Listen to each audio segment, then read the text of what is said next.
Hi everyone, welcome to another episode of the Books and Mortar podcast with me, your host Razia, where we talk about the books that build us.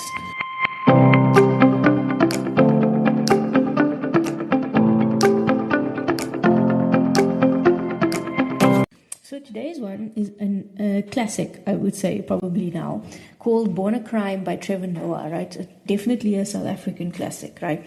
This was a very interesting read, okay? It's about his childhood and not, like I thought, a bit about his childhood and then an account of his rise in the world of comedy. So, but I suppose, our childhood shapes us as adults. So when telling your story, you have to start at the beginning, right? So Trevor Noah was born a crime, like literally. His very existence was the product of an illegal relationship between his parents. His mom being a black woman and his father a white man in South Africa during the time of apartheid. So if you don't know what apartheid is, it was a series of laws in South Africa between 1948 and 1994 that separated the races and essentially made it a crime to be black. But all non-whites were classified into different groups and they were given different levels of rights or privileges that was designed to keep them at odds with each other, right? So it was genius, right? You separate people and then you turn them against each other to prevent them from uniting against you. And in 1994, Nelson Mandela was released from prison, and in the first democratic election, he was voted the first black president of South Africa. So if you don't know who Nelson Mandela was, just please Google. One who in appearance is obviously a white person who is generally not accepted as a colored person, or is generally accepted as a white person and is not in appearance obviously a white person. It's like it doesn't even make sense. So it's a person who looks like a white person, but then also a person who does not look like a white person, but is accepted as a white person. So anyway. So Trevor Noah was born of a black mother and a white father. And under apartheid laws, these interracial relationships were illegal. And if you were found out, the black person always got a harsher punishment. But this book is essentially about Trevor and his mother. I feel that anyone who has grown up to be a fascinating and successful adult usually cite their mothers as the biggest influence in their lives. So Trevor's mother, Patricia, was a church-going woman, right? She said she had to fill up on her blessings for the week, so they would go to black church, mixed church, and white church, all on the same day. So Trevor is like, through the years, he tried many tricks to get out of it, but his mother always won. So like, for example, or I said, the Lord knows that today we shouldn't go to church, which is why he made sure the car wouldn't start, so that we would stay at home as a family and take a day of rest, because even the Lord rested. That is the devil talking, Trevor. No, because Jesus is in control. And if Jesus is in control and we pray to Jesus, he would let the car start, but he hasn't. Therefore, no, Trevor, sometimes Jesus puts obstacles in your way to see if you overcome them. Like Job, this could be a test. Yes, Mom, but the test could be to see if we're willing to accept what has happened and stay at home and praise Jesus for his wisdom. No, that is the devil talking. Now go change your clothes. Oh my goodness. I have to give him credit for trying, though. It was a good try. It really was. And on this particular day when they had this conversation, his mom insisted that they go to church. And the day ended with 9-year-old Trevor, his mother, and his then baby brother Andrew jumping out of a moving taxi to save themselves from getting killed or worse. Yeah. So that's the opening story of the book. But to underpin his and his mom's relationship, let me share this with you. So this was after they jumped out of the taxi and ran for their lives. Finally, I said, look, Mom, I know you love Jesus, but maybe next week you could ask him to meet us at our house, because this really wasn't a fun night. She broke out in a huge smile and started laughing. I started laughing too, and we stood there, this little boy and his mom, our arms and legs covered in blood and dirt, laughing together through the pain in the light of a petrol station on the side of the road in the middle of the night. And this is essentially their relationship. His mom had a great sense of humor, sometimes at Trevor's expense, but they could always laugh together, and I think that's pretty amazing. It's what got them through a lot of difficult times, I think. And as heartbreaking a story as this is, the love and bond between the mother and the son is really beautiful. So apartheid obviously shapes Trevor's life, like it did and still does. And I would say pretty much every person in South Africa, whether or not you're aware of it, has had her lives shaped by apartheid. And as the title of this book says, he was born a crime. So his mom and dad were in a relationship, and his mother said that she wanted to have a child, and she wanted him, Robert, to be the father. So she said that he would have no obligation towards Trevor, but she wanted a child, and so she had a child. The doctors took her up to the delivery room, cut open her belly, and reached in and pulled out a half-white, half-black child who violated any number of laws, statutes, and regulations. I was born a crime. So then Trevor goes on to say, while most children are proof of their parents' love, I was the proof of their criminality. The only time I could be with my father was indoors. If we left the house, he'd have to walk across the street from us. My mother tells me that once when I was a toddler, my dad tried to go to the park with us. We were in the park. He was walking a good bit away from us, and I ran after him screaming, Daddy, Daddy, Daddy. People started looking. He panicked and ran away. I thought it was a game, and I kept chasing him. I couldn't walk with my mom either. A light-skinned child with a black woman would raise too many questions. When I was a newborn, she would wrap me up and take me anywhere, but very quickly that was no longer an option. I was a giant baby, an enormous child. There was no way to hide me. So it's funny, but that's really sad, right? So he says that his mother treated him as a colored child. So in South Africa, coloreds are people who are a mix of black and white. Like that was the original definition, right? So coloreds have developed their own identity and their own culture, but Trevor, who grew up in a black family, identified as black. So his mother put him into creche in the colored area, and she used to invite a colored woman to go to the park with him to pretend to be his mother, and his actual mother would walk a few steps behind. Like, do you see how ridiculous the system was? Like, the lengths that it made you go, like, it was just insane. So he says that if the colored lady wasn't around, his mother would have to risk walking alone with him, but if the police appeared, she would have to let go of his hand and pretend that she didn't know him. So he says it was like he was a bag of weed because, everyone wants you until the cops appear and then they're just going to like drop you and pretend they don't know you. So he lived in Soweto with his grandmother for a while, and he wasn't allowed to play outside with the other kids because she was afraid that the police would take him away because he was the only colored child amongst all the black families. So he spent a lot of time by himself, and he says that he is perfectly content being alone. So in general, right, I think that this is an important book for South Africans to read, and actually everyone else, because it gives you an understanding of how apartheid affected the everyday lives of people and how the legacy still affects people. So Trevor grew up like with a lot of women around him, right? He had his mother, his grandmother, his aunt, and his great-grandmother all in the same house, together with 2 of his cousins. That's 7 of them, right, in one small house, and his grandfather and his uncle would be like an occasional presence. So he explains it like this. My grandmother lived in Orlando East. She had a 2-room house. Not a 2-bedroom house, a 2-room house. There was a bedroom, and then there was basically a living room, kitchen, everything else room. We all slept on the floor in one room. My mom and me, my aunt and my cousins, my uncle and my grandmother and my great-grandmother.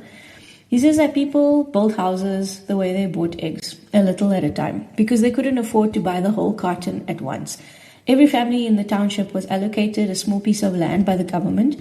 You'd first build a shack on your plot, a makeshift structure of plywood and corrugated iron. Then over time, you'd save up money and build a brick wall. One wall. Then you'd save up and build another wall. Then years later, a 3rd wall and eventually a 4th. Now you had a room. One room for everyone in your family to sleep, eat, do everything. Then you'd save up for a roof, then windows. Then you'd plaster the thing. Then your daughter would start a family. There was nowhere for them to go, so they'd move in with you. You'd add another corrugated iron structure onto your brick room and slowly over years turn that into a proper room for them as well. Now your house had 2 rooms, but then 3, maybe 4. Slowly over generations, you'd keep trying to get to the point where you had a home. This is a difficult thing to hear, isn't it? It disturbed me a lot, actually. And it's the difficult things that are the most important things for us to hear, right? People still live this way. After 30 years after apartheid has ended, people still live like this, and it's not okay. It's not. And we shouldn't close ourselves off to it because it's an unpleasant truth. It's still a truth, and something should be done about it. So Trevor says that he spent most of his life largely surrounded by women, right? So he says, The fact that I grew up in a world run by women was no accident. Apartheid kept me away from my father because he was white, but for almost all the kids I knew in my grandmother's neighborhood in Soweto, apartheid had taken their fathers as well, just for different reasons. Their fathers were off working in a mine somewhere, able to come home only during the holidays. Their fathers had been sent to prison, their fathers were in exile, fighting for the cause. Women held the community together. When you strike a woman, you strike a rock. As a nation, we recognize the power of women, but in the home, they were expected to submit and obey. Black women still hold their communities together because even though apartheid has ended, the legacy is still there. So there were some perks for Trevor, though, being the only light-skinned person in his family. His grandmother was afraid to hit him because she said that if she hit the black children, they stayed black. But Trevor turned all sorts of different colors. Green, blue, and red, and she was afraid she would break him, so she didn't hit him. Only his mother hit him, but he got a pass with everyone else. And he says this taught him how white people could become comfortable with a system that favored them. So he knew that his cousins were getting hidings for the things that he had done, but he wasn't interested in changing his grandmother's perspective because he would get a hiding as well. And why would he do that? So that he would feel better. Being beaten wouldn't make him feel better. He says he had a choice, right? He could champion racial justice in their home, or he could just enjoy the cookies. And he went for the cookies. And that's a really deep story with such profound implications in all of its simplicity. And it's something to remember and something to think carefully about and then question our own behavior. Because are we doing the same thing? Are we allowing injustices to continue because we are comfortable with the way things are? There's a lot of questions that come up for you to ask yourself while you're reading this book. And, we might not always like the answers. So again, right, the thing about apartheid is that it kept people apart and it prevented them from learning each other's languages. And he says that was an underpinning trait of racism, that it was committed to othering, because if someone who looked different to you and spoke a different language to you, it was easier for you to believe that they were beneath you. But if someone who looked different to you and you were taught that they were beneath you, but suddenly they spoke the same language as you, then they can't be that different, right? So Trevor says that he saw the way his mother navigated apartheid with language. Like she could speak Zulu, Xhosa, some German, Sesotho, and Afrikaans. So he says, I learned to use language like my mother did. I would simulcast, give you the program in your own tongue. I'd get suspicious looks from people just walking down the street. Where are you from, they'd ask. I'd reply in whatever language they'd address me in, using the same accent they used. There would be a brief moment of confusion, and then the suspicious look would disappear. Oh, okay, I thought you were a stranger. We're good then. That and so many smaller incidents throughout my life made me realize that language, even more than color, defines who you are to people. So I became a chameleon. My color didn't change, but I could change your perception of my color. Maybe I didn't look like you, but if I spoke like you, I was you. So what I love about this book, right, is that Trevor communicates such huge messages in such simple ways. So I don't really want to explain what he's saying because I think it's pretty self-explanatory, and there is such a thing as flogging a point to death, which I don't want to do here. But there are some passages in his book that you can really read over and over. Hey? And he talks about the black tax. So this is the fact that the generations who have come before have been pillaged, right? So rather than being free for the current generation to use their skills and education to move forward, you lose everything just trying to bring everyone behind you up to zero. Zero, right? Not even one. So I know young black people who are the first in their family to go to university and graduate with a degree or diploma, like the first ever, right? And when they get a job, most of their money goes home to the family because there's no money for basic things like food and clothes. And Trevor's mom never wanted him to pay black tax. She wanted him to be free. So she taught him how to read for understanding. And she would ask him, what does this passage mean to you and how can you apply it in your own life? The things we read have weight. They're important. For example, a book like this can teach you so many things and understand so many different issues in a different way. So what does it mean to you and how can you apply what you read and learned to your own life? And this is why reading is so important. It has the power to change our perspective. And he says, people thought my mom was crazy. Ice rinks and drive-ins and suburbs. These things were izinto zabelungu. I hope that I'm pronouncing that correctly. the things of white people. So many black people had internalized the logic of apartheid and made it their own. Why teach a black child white things? Neighbors and relatives used to pester my mom. Why do all this? Why show him the world when he's never going to leave the township? Because, she would say, even if he never leaves the township, he will know that the township is not the world. If that is all I accomplish, I've done enough. So for all that he was raised in the township by a black mother and grandmother, and he identifies as black, fact of it was, under the apartheid government, Trevor was a colored. Colored people are a hybrid, a complete mix. Some are light and some are dark. Some have Asian features, some have white features, some have black features. The curse that colored people carry is that they have no clearly defined heritage to go back to. If they trace their lineage back far enough, at a certain point it splits into white and native and a tangled web of other. Since their native mothers are gone, their strongest affinity has always been with their white fathers, the Afrikaners. Most colored people don't speak African languages, they speak Afrikaans. Their religion, their institutions, all of the things that have shaped their culture come from Afrikaners. The history of the colored people in South Africa is, in this respect, worse than the history of black people in South Africa. For all the black people have suffered, they know who they are. Colored people don't. And these are Trevor's words, yeah. So I think the Western Cape houses the highest proportion of South Africa's colored population, and there is a movement to explore and understand colored identity. Because as Trevor says, colored people have no discernible heritage, but something about the colored people is that they have created a unique identity for themselves, and they are really a resilient people. But the township issue, it takes us nicely then into Trevor's post-matric years, right? And this was the part of the book that really interested me. He didn't go to university or college, and he ended up hanging around in the township with a friend of his, Bongani. A particularly rough township, right? And they were burning and selling CDs. So he says, what happens to a lot of guys is they finish high school and they can't afford university. And even retail jobs can be hard to come by when you're from the hood and look and talk a certain way. So for many young men in South Africa's township, freedom looks like this. Every morning they wake up, maybe their parents go to work, maybe not. Then they go outside and chill on the corner the whole day talking shit. They're free. They've been taught how to fish, but no one will give them a fishing rod. This is essentially what Trevor ends up doing for a while. He sells CDs and gets involved in petty crime around the township. And it just seems like this endless cycle. So he says, the hood was strangely comforting, but comfort can be dangerous. Comfort provides a floor, but also a ceiling. In our crew, our friend was like the rest of us, unemployed, just hanging out. Then he got a job at a nice clothing store. Every morning he went to work and the guys would tease him about going to work. We'd see him headed out, all dressed up, and everyone would be laughing at him.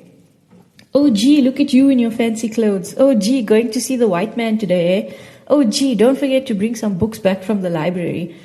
One morning, after a month of G working at the place, we were hanging out on the wall and G came out in his slippers and his socks. He wasn't dressed for work. Yo G, what's going on? What's up with the job? Oh, I don't work there anymore. Why? They accused me of stealing something and I got fired. And I'll never forget thinking to myself that it felt like he did it on purpose. He sabotaged himself so that he'd get accepted back into the group again. The hood has a gravitational pull. It never leaves you behind, but it also never lets you leave. Because by making the choice to leave, you're insulting the place that raised you and made you and never turned you away. And that place fights you back.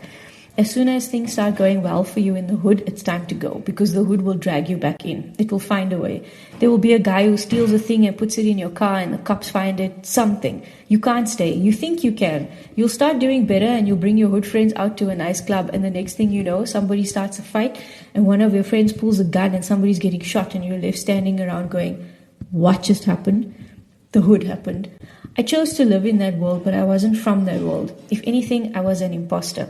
Day to day, I was in it as much as everyone else, but the difference was that in the back of my mind, I knew I had other options. I could leave. They couldn't. This passage really stuck with me, right? Because it's terrifying to realize how little control we sometimes have over our lives. And even when you manage to lift yourself up, your environment can pull you right back down. And it's not always about your choices or your willpower. Sometimes it's the weight of needing to belong that holds you in place. And what struck me most was that for Trevor's friend, social acceptance meant more to him than earning a steady income.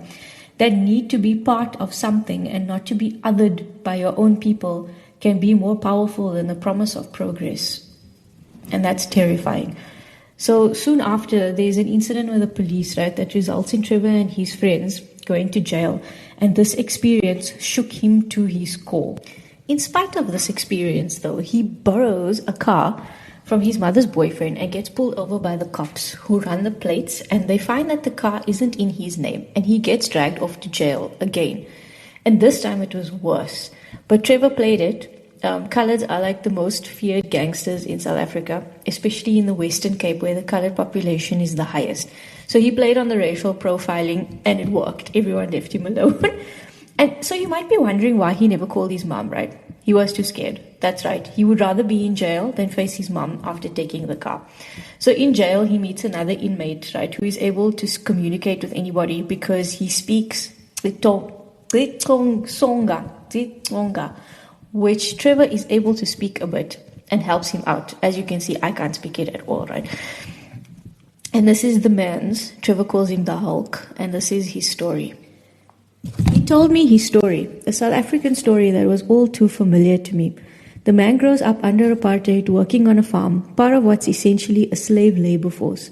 It's a living hell, but at least it's something. He's paid a pittance, but at least he's paid. He's told where to be and what to do every waking minute of his day. Then apartheid ends and he doesn't even have that anymore. He finds his way to Johannesburg looking for work, trying to feed his children back home, but he's lost. He has no education, he has no skills, he doesn't know what to do, doesn't know where to be.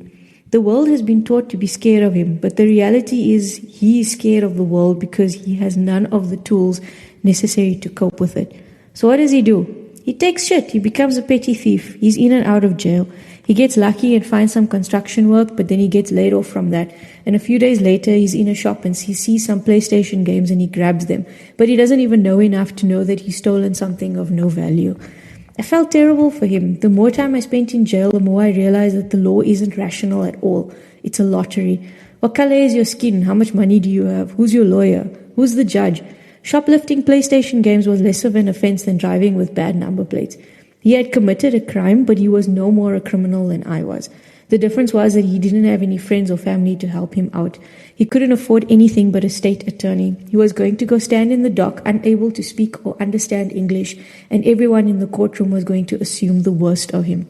He was going to go to prison for a while and then be set free with the same nothing he had going in. If I had to guess, he was around 35, 40 years old, staring down another 35, 40 years of the same. Trevor's stories hit hard, and his post-matric stories are harsher because he's in the real world now, right? And it makes you realize that the world is realer for some than for others. And Trevor was in jail for a week when he finally had his hearing and he was let go on bail. He was, to put it lightly, relieved. He came across a guy who had been waiting for a year for his case to be heard in court, and he'd had his clothes stolen and he was beaten and raped by the gangs every single day. He wanted to kill himself, but he couldn't. And Trevor says that guy put the fear of God in him. So when he finally gets home, he spins the story for his mom that he had been staying at his cousin's place, but his mom knew everything because the car was missing from the driveway, right? Obviously. She'd given his cousin the money to pay the lawyer and the bail. So she tells him, I know you see me as some crazy old bitch nagging at you, but you forget the reason I'm so hard on you and give you so much shit is because I love you. Everything I've ever done is done from a place of love. If I don't punish you, the world will punish you even worse. The world doesn't love you. If the police get you, the police don't love you. When I beat you, I'm trying to save you. When they beat you, they are trying to kill you. The world is harsh to black men and black women and black children. And I'm not saying that they're the only group of color who have it tough, because we know that's not true. It's not necessarily groups of color, but also, different religions, different ethnicities. But black people have a hard time of things here, unnecessarily hard. And honestly, I wonder where the hatred comes from. I really do. And this brings us then to the last part of the story, titled My Mother's Life.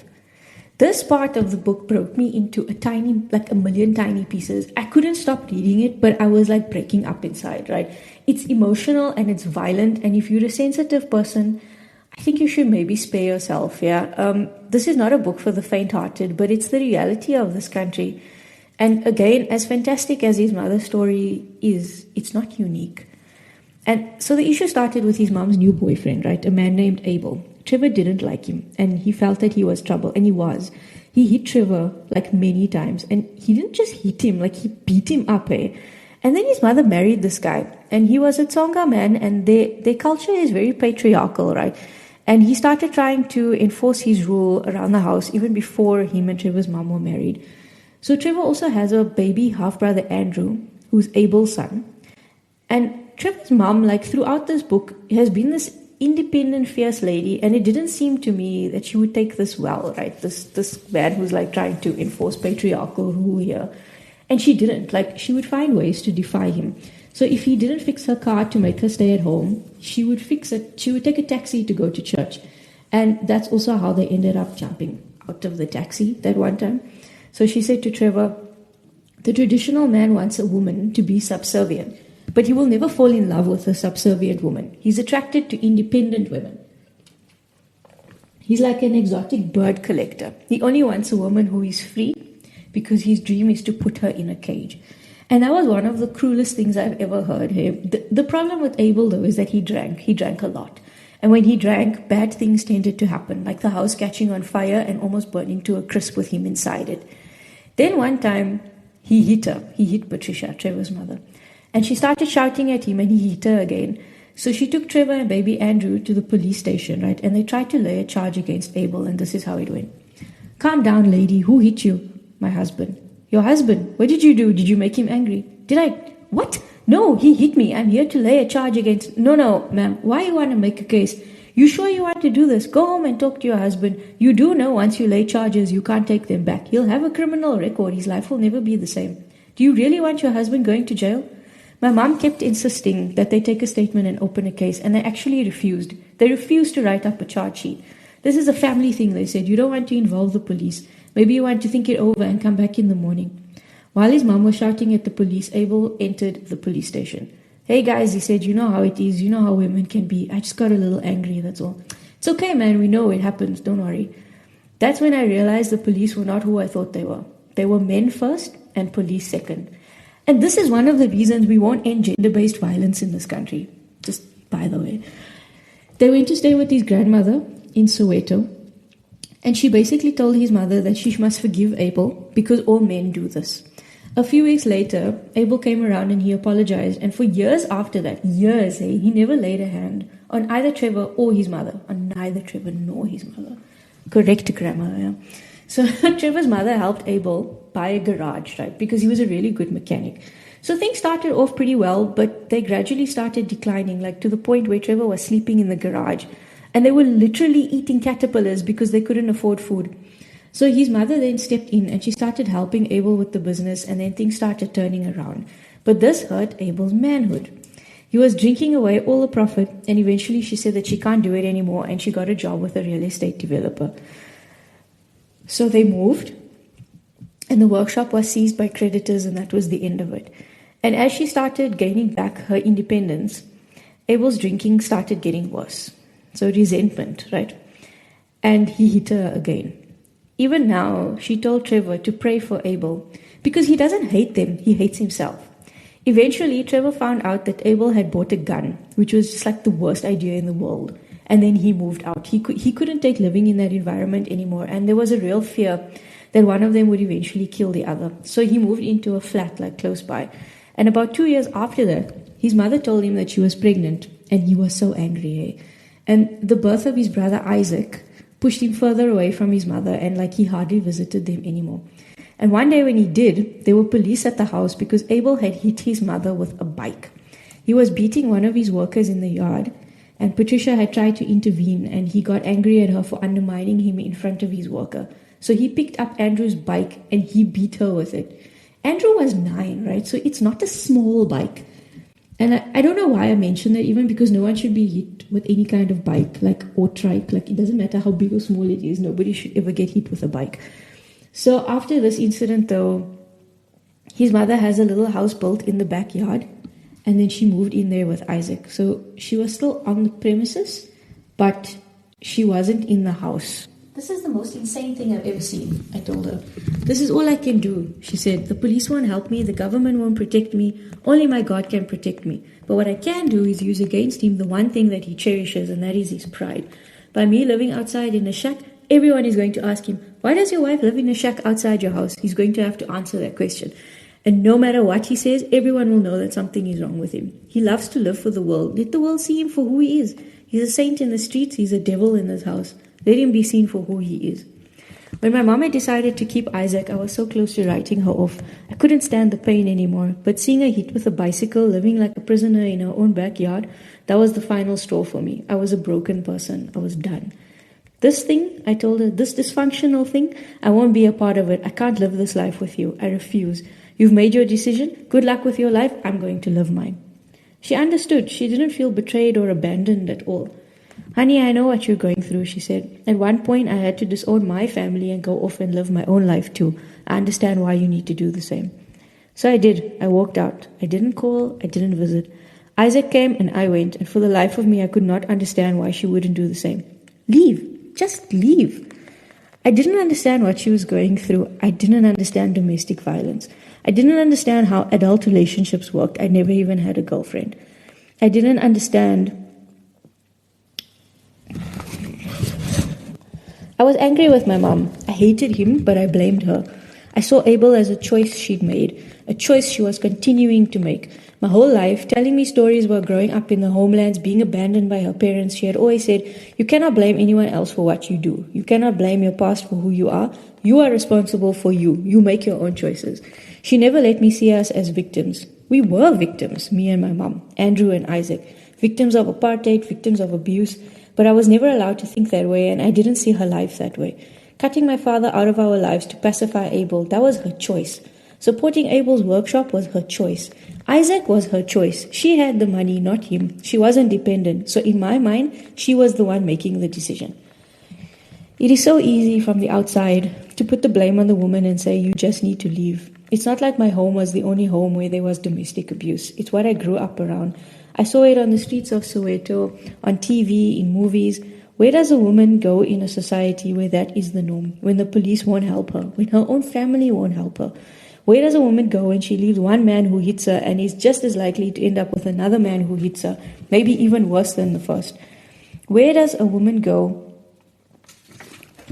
when she's single with 3 kids and she lives in a society that makes her a pariah for being a manless woman, where she's seen as a whore for doing that? Where does she go? What does she do? But I didn't comprehend any of that at the time. I was a boy with a boy's understanding of things.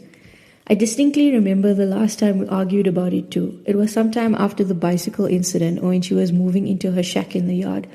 I was going off begging her for the 1,000th time. Why? Why don't you just leave?